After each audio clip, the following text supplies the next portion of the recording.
大家早上好，我是夏妈。周一的早餐安排的是米浆粑粑，煎出来的口感很香。就昨天晚上，你可以提前准备好2勺的大米粉，在同一个勺子你挖2勺的清水进去，混合均匀。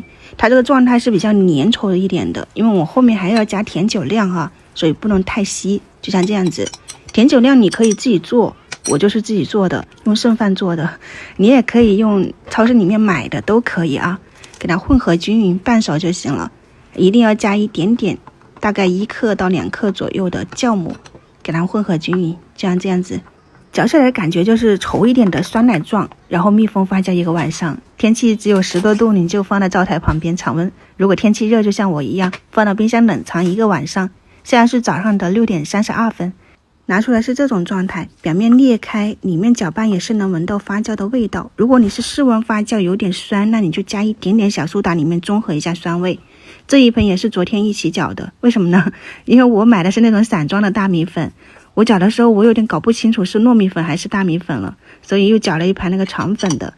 早上起来你把它放2勺3勺左右的米浆放到杯子里面，打1个鸡蛋，再倒一点白糖1勺左右，彻底给它们搅拌均匀。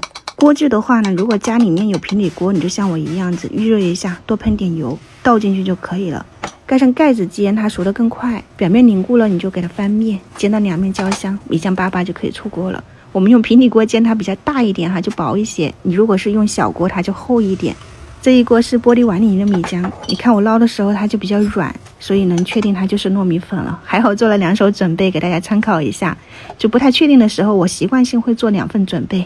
对比了一下口感，糯米粉煎出来它是比较软糯一点哈，没那么蓬松。米浆的话，就是大米粉煎出来它会要有一点那种蓬松感，就没那么糯。大家都可以参考一下。我还给自己泡了一杯这种豆浆的。今天的这种米浆粑粑加入了鸡蛋以后，整体口感真的很香。它是自然发酵的哈，你虽然说掰出来有点像松饼，但口感完全不同。它还有那种酒酿的香味。先开吃了，晚上再见，拜拜。